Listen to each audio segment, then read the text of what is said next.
Ok, bien, entonces ahora vamos a empezar el tema de insuficiencia cardíaca, ya dentro de lo que es cardiopatías.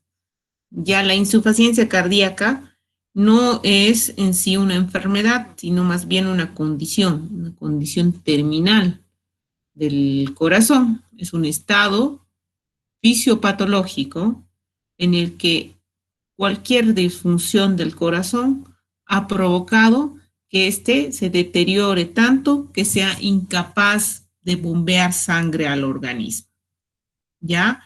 De tal manera que no puedan ser cubiertos sus requerimientos metabólicos.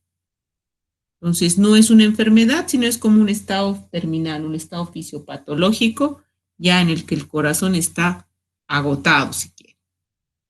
Esta condición se va a caracterizar por un síndrome clínico, es decir, un conjunto de síntomas, ya que van a presentar como resultado un gasto cardíaco, que es la cantidad de sangre que el corazón expulsa en cada latido, insuficiente, y una serie de mecanismos compensadores secundarios a este gasto cardíaco insuficiente que afectan tanto al corazón como a todo el organismo, producto de esta falla en la cantidad de sangre que expulsa el corazón. La insuficiencia cardíaca es un estado que afecta a un número grande de personas. Se calcula que 20 millones en el mundo la padecen. Y la mayoría de estos pacientes que tienen insuficiencia cardíaca fallecen muy pronto al diagnóstico o algún tiempo después. Muy raro paciente, una vez que haya sido diagnosticado de insuficiencia cardíaca, puede mantenerse mucho tiempo funcional, porque esta constituye una condición ya casi terminal. Para recordar algunas cosas, ¿qué es gasto cardíaco? Como les decía, el gasto cardíaco es la cantidad de sangre que expulsa el corazón cada minuto, ¿ya? No cada latido, cada minuto.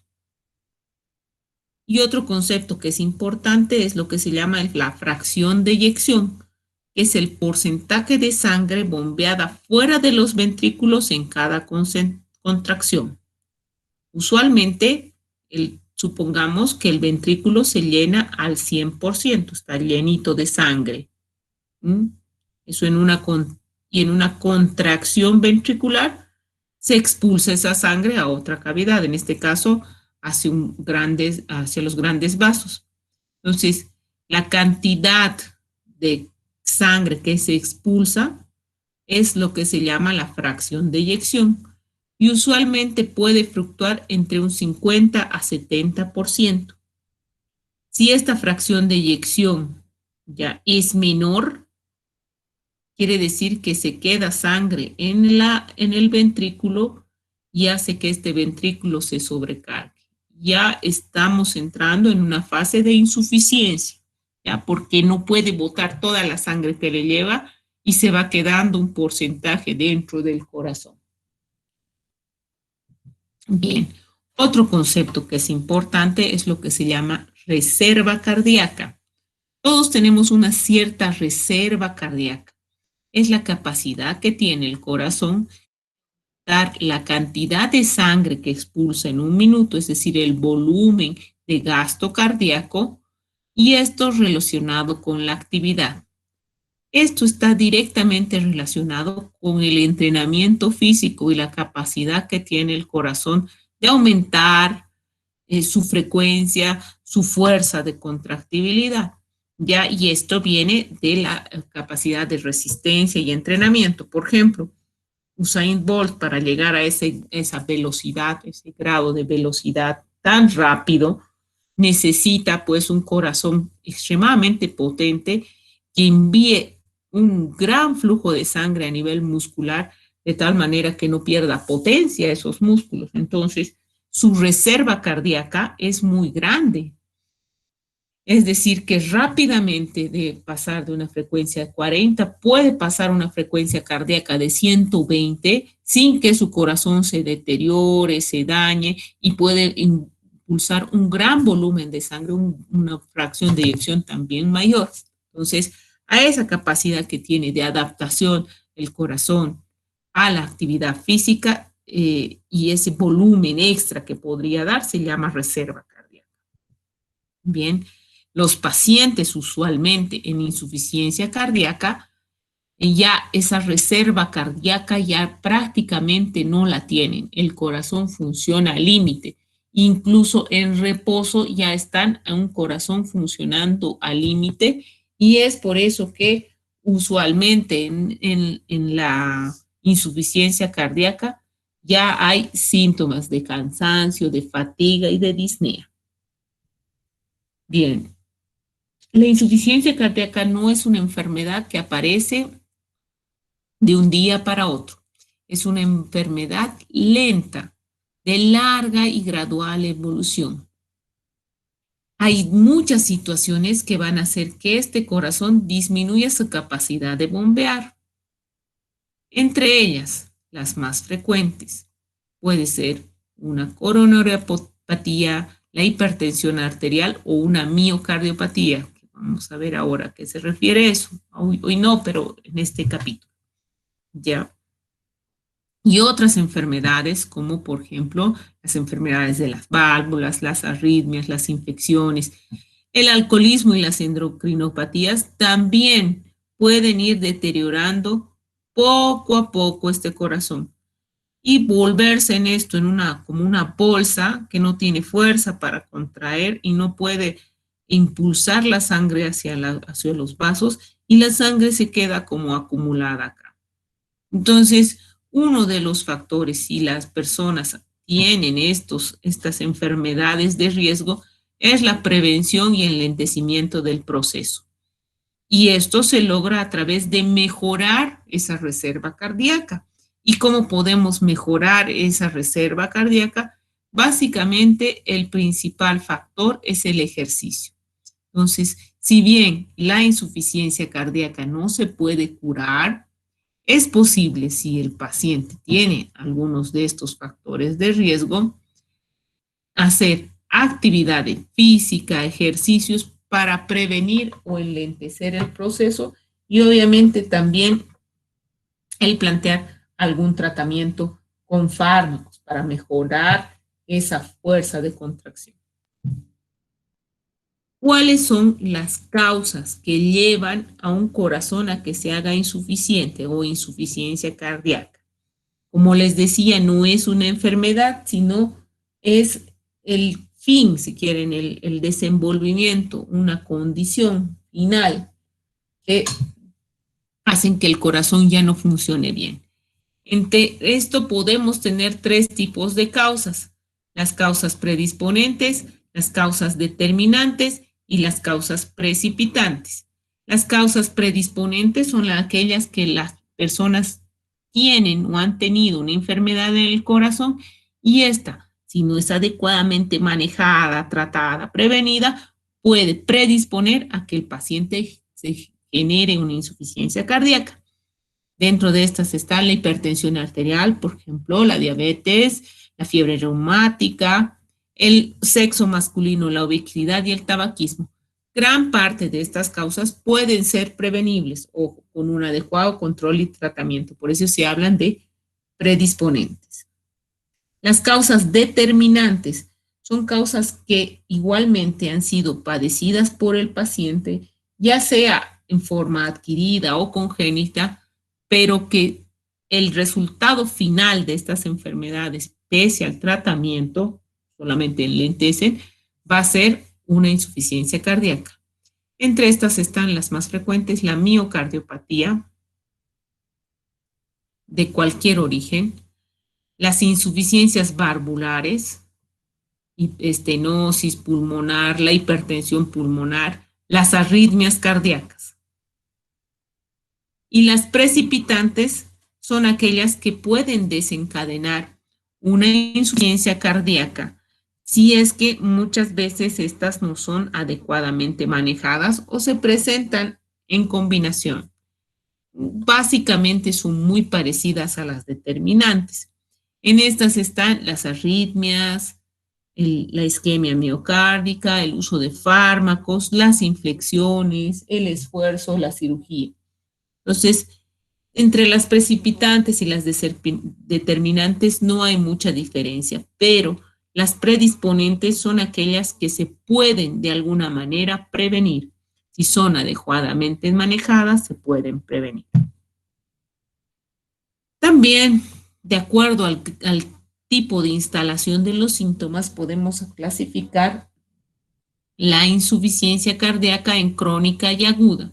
Crónica es la más frecuente porque es una parte terminal, es la que se va manifestando poco a poco, gradualmente. Muy rara vez esta se manifiesta como una patología aguda, es decir, de un momento a otro.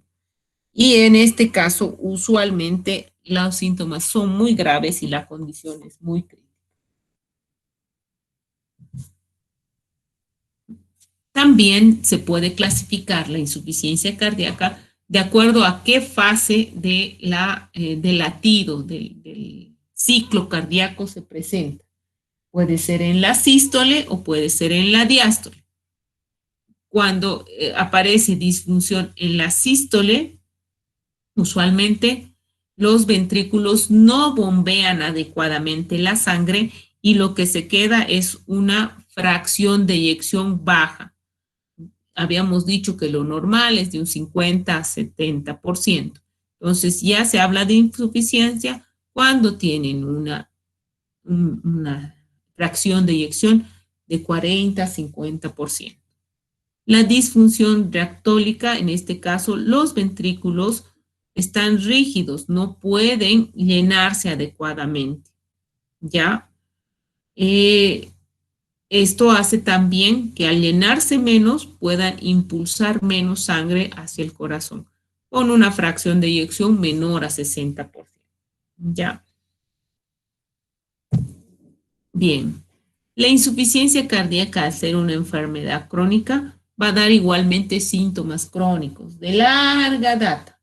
Poco a poco se van instalando. Los síntomas llamativos usualmente pueden pasar como síntomas de otras patologías o no dar importancia en su momento y por eso es que como son de larga data, a veces el paciente no consulta. Entonces, hasta que el paciente está muy grave. Entre estas tenemos la dificultad para respirar, la disnea es el síntoma más frecuente y aparece ya cuando hay compromiso del gasto cardíaco importante. La tos, las sibilancias a veces son confundidos con cuadros respiratorios y estas predominantemente son durante la noche.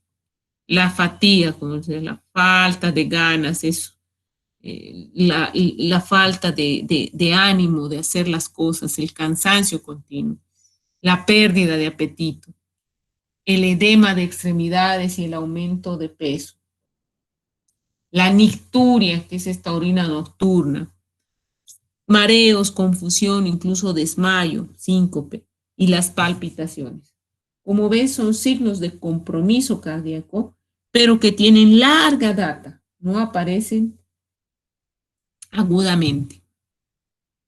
Y como fines didácticos, es muy raro que aparezca una y solo se quede en un lado del corazón insuficiente. Usualmente se afecta una mitad del corazón y al poco tiempo también la otra. Entonces, para fines didácticos, nosotros podemos dividir a las fallas del corazón en falla del corazón izquierdo y falla del corazón derecho, o insuficiencia cardíaca izquierda, insuficiencia cardíaca derecha, o insuficiencia ventricular derecha e izquierda, para diferenciar los dos tipos de circulación. Recordemos que la mitad izquierda del corazón está destinado a la circulación mayor, es decir, llevar sangre oxigenada hacia los tejidos. Y la derecha está destinada a recoger la sangre no oxigenada de los tejidos y llevarla al pulmón para su oxigenación y luego devolverla al corazón izquierdo para su distribución. Entonces, podemos dividir la insuficiencia cardíaca en estos dos tipos, izquierda y derecha. Como les decía, como el corazón es uno solo, muchas veces puede empezar como una insuficiencia cardíaca izquierda y al poco tiempo aparece también compromiso del derecho. Y en ese caso, cuando los dos hemisferios están comprometidos, hablamos de insuficiencia cardíaca congestiva. ¿Ya? Ahora vamos a hablar de insuficiencia cardíaca izquierda. En este caso, la parte izquierda, como les decía, del corazón, es la que ha sufrido daño, parte izquierda. Esta es la forma más frecuente de insuficiencia cardíaca y en estos casos los síntomas respiratorios pueden ser muy llamativos. Recordemos que la parte izquierda, ¿qué hace? Recibe sangre oxigenada por las venas pulmonares hacia la aurícula izquierda. Con la contracción, con la sístole, esta sangre pasa al ventrículo izquierdo, se llena el ventrículo izquierdo, después se contrae y envía la sangre hacia los grandes vasos, la aorta, y de ahí las arterias carótidas y el resto del cuerpo. ¿Ya? Bien, ¿qué pasa si ese corazón falla? Si falla el corazón izquierdo, volvamos atrás, entonces, ¿qué hacía? Recibía la sangre y enviaba la sangre oxigenada. Entonces, suponiendo que este corazón falla, le llega sangre y esta aurícula pues la trata de pasar la sangre hacia el ventrículo, pero el ventrículo no recibe la suficiente cantidad de sangre porque está como hipertrofiado, si es una disfunción diastólica, o va a ser como una bolsa débil si es una disfunción sistólica y no puede impulsar la sangre. Entonces, ¿qué va a pasar? La sangre que le llega de las venas pulmonares, sangre oxigenada, primero va a llenar el ventrículo, pero esta sangre no va a pasar en suficiente cantidad a los tejidos. Entonces va a haber una disminución del flujo hacia los tejidos y con esto puede haber una disminución del flujo hacia áreas específicas, cerebro, principalmente riñón, ya, pero principalmente cerebro y que pueda manifestarse con desmayo, síncope. Y si nosotros vemos para atrás, este ventrículo no se ha vaciado bien, tiene alta presión, está aumentada la presión en su interior. Y esta aurícula que está llenita de sangre no puede vaciar su sangre hacia el ventrículo, entonces la sangre se empieza a devolver. Y más que la sangre, la presión que está dentro de esta aurícula empieza a ser transmitida por los vasos otra vez pulmonares hacia el pulmón, ¿ya? Y esto genera un aumento de la presión en la circulación pulmonar y este aumento de la presión en la circulación pulmonar va a generar que escape líquido desde los vasos pulmonares hacia el intersticio y vamos a tener edema pulmonar, ¿ya? Edema y congestión pulmonar, que son las manifestaciones más características de la insuficiencia cardíaca izquierda. Entonces, ¿qué síntomas vas a tener? Edema y congestión pulmonar e insuficiencia respiratoria. Es lo más característico. Aquí está nuevamente visto en un dibujito. La presión alta de la aurícula, porque no puede vaciar la sangre en este ventrículo hipertrófico, hace que esa presión se va por los vasos hacia las arterias pulmonares. Estas, con alta presión, sale el líquido de los vasos pulmonares hacia el intersticio pulmonar y eso va a generar una congestión pulmonar, un edema pulmonar. Los alvéolos se llenan de líquidos y eso va a generar tos. Es una de las causas más importantes de tos, ¿ya? Y el siguiente síntoma que genera es la disnea paroxística nocturna. Es ese paciente que se despierta en la noche tosiendo, tose. Y es porque en la noche, usualmente, hay un mayor retorno de sangre hacia el corazón y esta sangre no es posible de manejar por el volumen, por la insuficiencia del ventrículo izquierdo. Otros síntomas es la ortopnea, que es igual a una disnea de reposo grave, el edema de las extremidades, la nicturia, la fatiga, la debilidad y, como les decía, la hipoxia cerebral. ¿Qué pasa si falla el derecho? El derecho es el corazón encargado de recibir la sangre no oxigenada y de ahí enviarla a oxigenar a los tejidos. Entonces, si el corazón derecho falla, la sangre venosa, que es la no oxigenada, va a generar una alteración en la llegada al corazón. Entonces, las venas no van a poder devolver la sangre y la sangre se va a quedar en las venas, lo que va a producir una congestión venosa, pero periférica, no pulmonar. Entonces, viendo el dibujito, primero le llega la sangre de las venas hacia la aurícula. Esta aurícula recibe la sangre, pero como el ventrículo no puede impulsarlo, hace que se aumente la presión en la aurícula derecha. Y el ventrículo, que también está lleno de sangre, pero no puede impulsar, pues también tiene un aumento de la presión.